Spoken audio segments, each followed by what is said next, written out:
Hello guys and welcome to Daily Tech Tutor. For today's video, I will be showing you how to start live streaming on Bigo Live. Okay, in order to do this, what you want to do is you want to open up the Bigo app and then you want to tap on the blue icon, the blue camera icon. So you want to tap on that,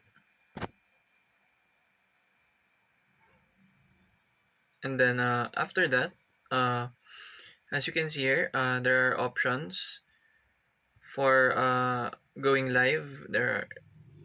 You can go for multi-guest live, uh, regular live, audio live, or game live.